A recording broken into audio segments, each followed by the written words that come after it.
Lumix S9, entre la qualité des rushs qu'on peut faire avec, mais aussi son look, je pense que vous allez voir que c'est peut-être un petit banger celui-là.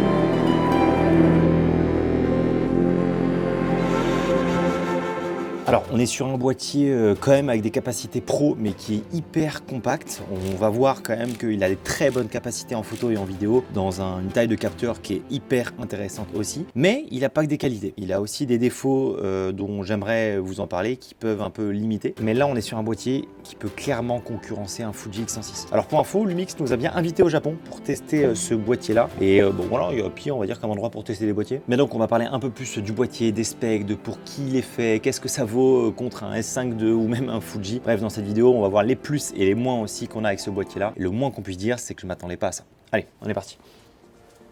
Ce qui est cool avec ce boîtier-là, c'est qu'il arrive dans plusieurs coloris différentes. On a du rouge, du vert, du bleu et du noir. Moi perso, je l'ai pris en rouge parce que je le trouvais sympa et ça, je trouve que c'est un très gros point positif.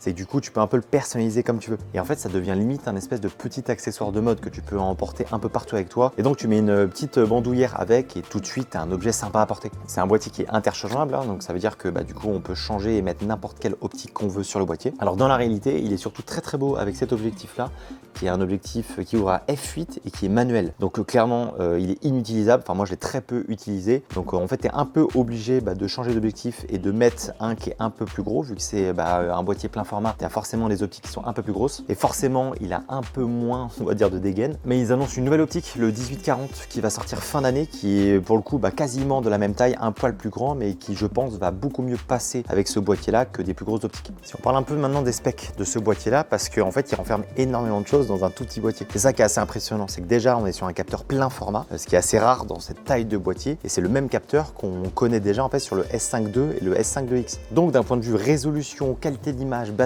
lumière et tout ce que vous voulez, on est sur une qualité d'image qui est premium en fait, on est sur un plein format et donc on a beaucoup plus d'infos dans les rushs, dans les photos qu'on fait. Il peut shooter jusqu'en 6K 30 images par seconde, on peut aussi aller en 4K 60, mais là on a un crop de 1,5. À la limite, moi ça me dérange pas tant que ça parce que ça permet de zoomer et donc du coup tu as plusieurs focales, ça c'est pratique. Et le tout en 4 de 2 bits pour garder un maximum d'informations dans notre image. Une des choses qui est trop bien avec Lumix et qu'ils ont mis aussi dans ce boîtier là, c'est la possibilité de shooter en open gate. Ça veut dire qu'on va pouvoir utiliser tout le capteur et ça va nous permettre, si jamais on sait pas exactement si on filmait en vertical ou à l'horizontale, et là on peut faire un peu comme un entre-deux. Ça va nous permettre de recadrer le plan en fonction de là où est-ce qu'on veut exporter notre vidéo. En photo, il peut faire de la rafale jusqu'à 30 images par seconde, donc ça aussi pareil, ça permet de capturer un sujet. Et d'un point de vue spec, on verra d'autres petites choses vers la fin qui sont aussi intéressantes à dire. En termes de stabilisation, on est sur de la stabilisation Panasonic, donc c'est très bon.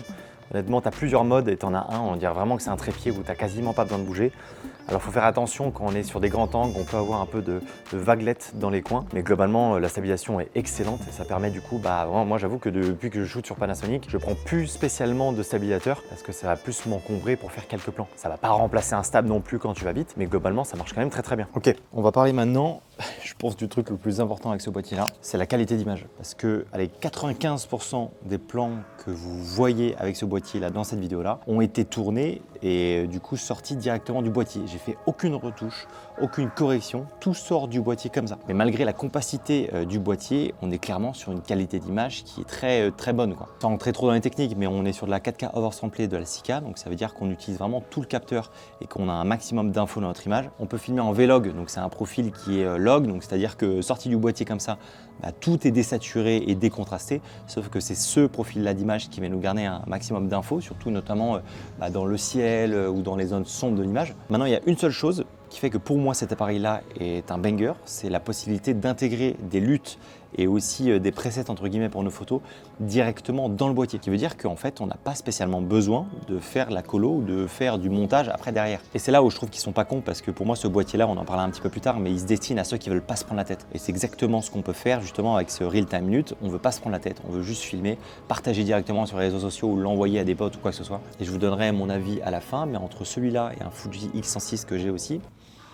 Si on parle un petit peu de la prise en main, parce qu'il y a des choses à dire sur ce boîtier-là, honnêtement, la prise en main, elle n'est pas ouf. En fait, vu que c'est un boîtier qui est compact, qui est tout petit, bah, il ne tient pas très bien dans la main. Et moi, j'avoue qu'il suis habitué à avoir des poignées et tout, bah, j'ai l'impression que je vais faire tomber l'appareil. Donc heureusement, bah, ils ont fait un partenariat avec SmallRig pour avoir cette petite poignée là, qu'on voit juste ici. Ça permet d'avoir un peu un meilleur grip, on va dire. Et ce qui est cool aussi, c'est que de l'autre côté, on a un espèce de repose-pouce ici. Quand on vient tenir l'appareil comme ça, et bah, ça rend pas trop mal. Maintenant, bah, voilà, on a un peu peur que ça tombe.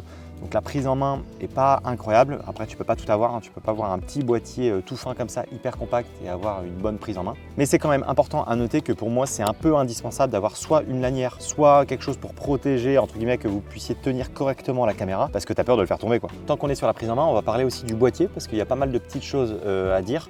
Alors déjà, il faut savoir qu'on est sur la même batterie que ce qu'on pouvait avoir sur le S5 II, S5, S5 IIX, etc. Donc déjà de base, c'est une batterie qui tient bien. Et là, je sais pas pourquoi ni comment, mais la batterie tient extrêmement bien sur ce boîtier-là. Honnêtement, tu peux shooter toute une journée avec une seule batterie et à la fin de la journée, il te restera de la batterie. Je sais pas qu'est-ce qui se passe. C'est le même processeur, c'est le même capteur, mais je sais pas. En tout cas, ça marche très bien et la batterie tient hyper longtemps. On a un écran retournable, donc ça peut être pratique si on veut se prendre en photo ou même du vlog ou des choses comme ça. On a également plusieurs boutons de personnalisation, ça peut être pratique. Et on a surtout un bouton lutte. Ça, je crois que c'est une première mondiale d'avoir un bouton où il y a écrit lutte dessus. Donc on voit qu'ils mettent l'accent sur cette partie lutte, preset, etc. Sur le côté, on a seulement une prise micro, donc on n'a pas de prise casque. Ça, c'est un peu dérangeant. Et de l'autre côté, on a une prise micro HDMI. Donc ça, pareil, pour un moniteur, c'est pas top, mais honnêtement, il n'est pas fait pour avoir un moniteur dessus, hein, sinon il y a tout qui va tomber. Et on a aussi une prise USB-C pour recharger ou même du coup utiliser l'appareil pendant qu'il recharge. Et on va commencer à rentrer dans, pour moi, les gros défauts de cet appareil. Premièrement, on n'a pas de viseur, ce qui veut dire qu'on est obligé de regarder de faire des photos entre guillemets avec l'écran et pas de viseur. Et là, pour moi, c'est un boîtier qui est un peu orienté photo, peut-être un peu plus que vidéo d'ailleurs. Et le fait qu'il n'y ait pas de viseur, personnellement, ça me dérange. On n'a également pas de joystick, donc ça peut être dérangeant quand on veut choisir du coup à quel endroit on veut que l'appareil fasse le focus. Ça manque un peu. Alors après, c'est un écran tactile, donc on peut choisir exactement l'endroit où on veut que ça focus, mais bon, il faut quand même le savoir, ça manque de joystick. Et le fait qu'on n'ait pas de viseur, et du coup, on n'a pas de système de ventilation. Et ça peut être très problématique pour de la surchauffe. Et on va arriver petit à petit vers le gros défaut de ce boîtier-là, mais on en parlera tout à l'heure. La qualité d'image avec ce boîtier,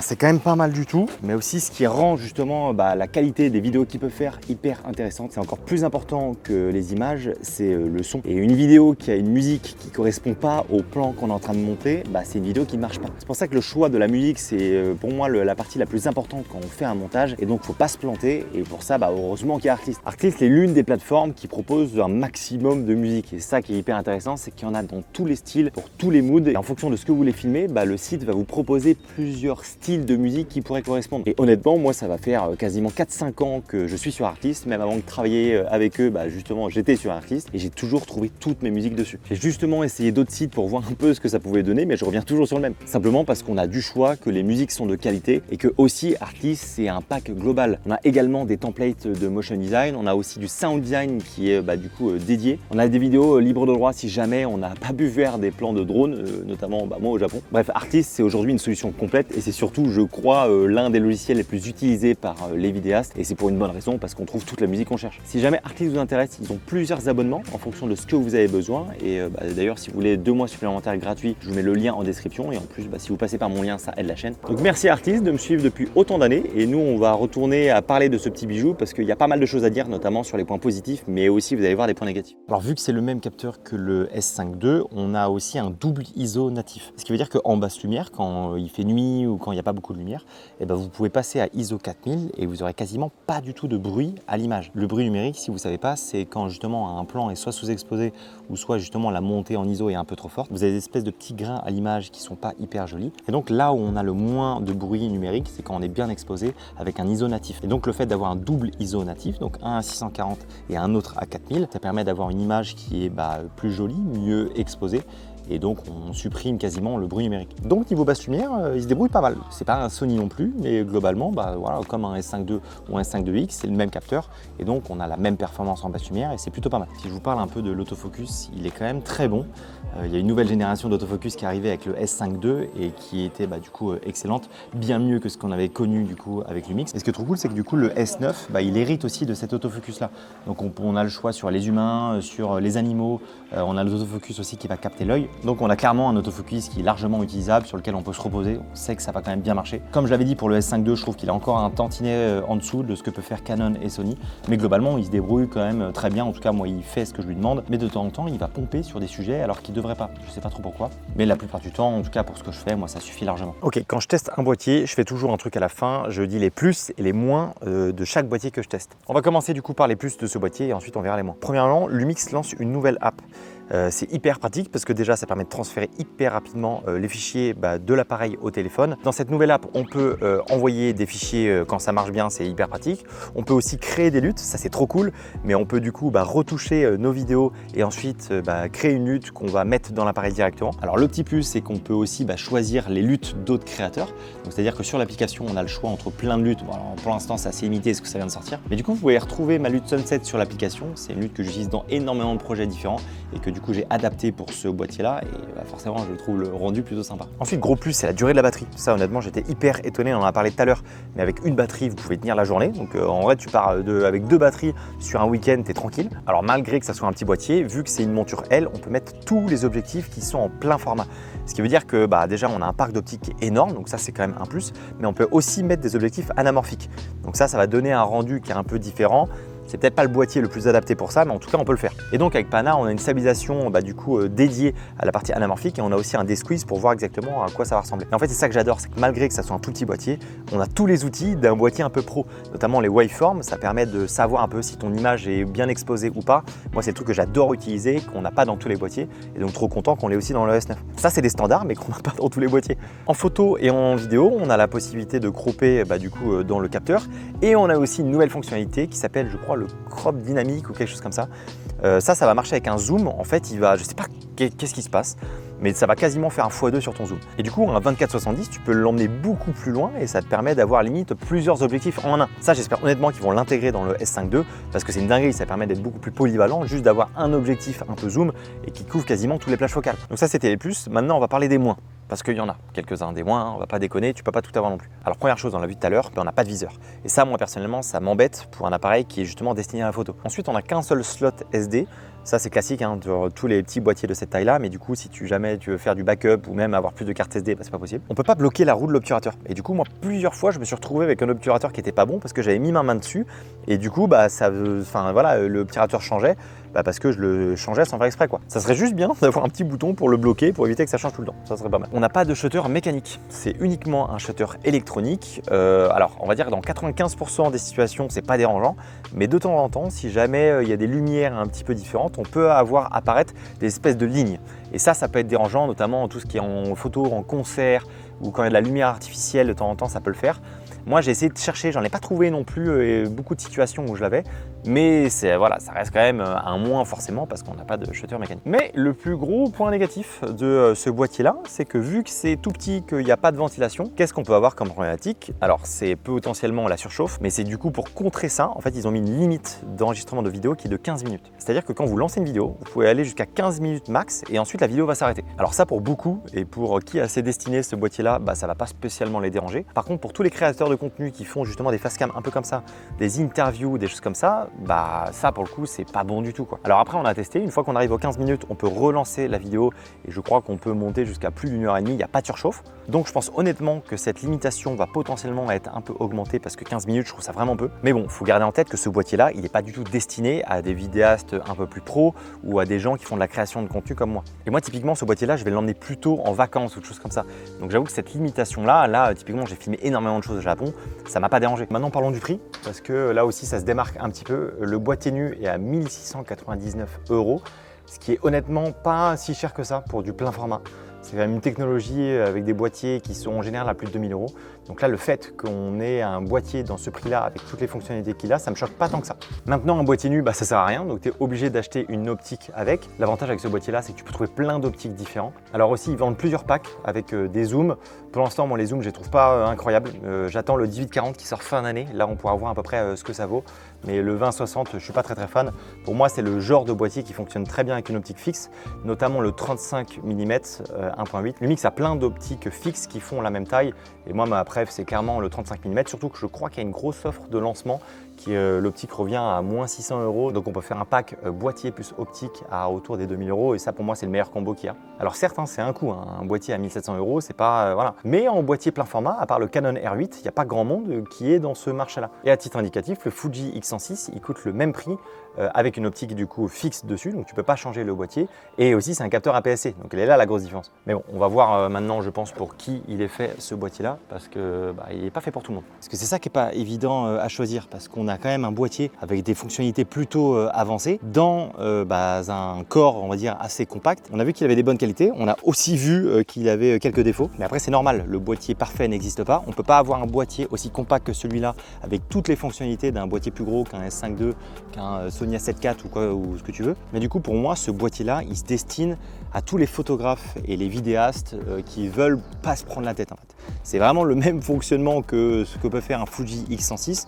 C'est-à-dire que le boîtier est petit, il est assez design, donc c'est un truc qui est assez agréable à porter et qui, je trouve, est un bel accessoire. Et grâce au LUT qu'on peut intégrer facilement, et du coup, c'est un boîtier sur lequel tu ne te prends pas la tête, même au montage. Mais ce qui est sûr, c'est que ce boîtier-là se destine pas du tout à des vidéastes pros qui font, entre guillemets, de la vidéo, ou même des créateurs de contenu. Avec cette limite de 15 minutes, on ne peut pas en faire grand-chose. Mais si vous filmez pas des vidéos de plus de 15 minutes, si le viseur vous dérange pas spécialement tant que ça de fait de pas en avoir, si vous voulez pas vous prendre la tête et faire des photos et des vidéos rapides qui ont de la gueule, on peut le dire, et si surtout vous voulez le boîtier qui a la meilleure qualité d'image, le S9 est fait pour vous. Honnêtement, pour moi, c'est un très gros concurrent du Fuji, notamment le X105 ou le X106. Moi qui ai les deux, qui est le X106, le X105 et maintenant le S9, je sais honnêtement pas ce que je vais faire pour mon prochain voyage. Donc si jamais le boîtier vous intéresse, je vous mets le lien en description. Si vous passez par mon lien, moi ça m'aide à continuer à faire des vidéos. Donc merci à tous ceux qui le font d'ailleurs. Le produit est disponible chez mon partenaire IPLN et je pense qu'à la différence de Fuji, on ne devrait pas avoir trop de problèmes de stock. Bref, j'espère que cette vidéo vous aura plu. Moi j'ai adoré tourner et tester ce boîtier là. Et nous on se dit à la semaine prochaine dans une autre vidéo. La bise!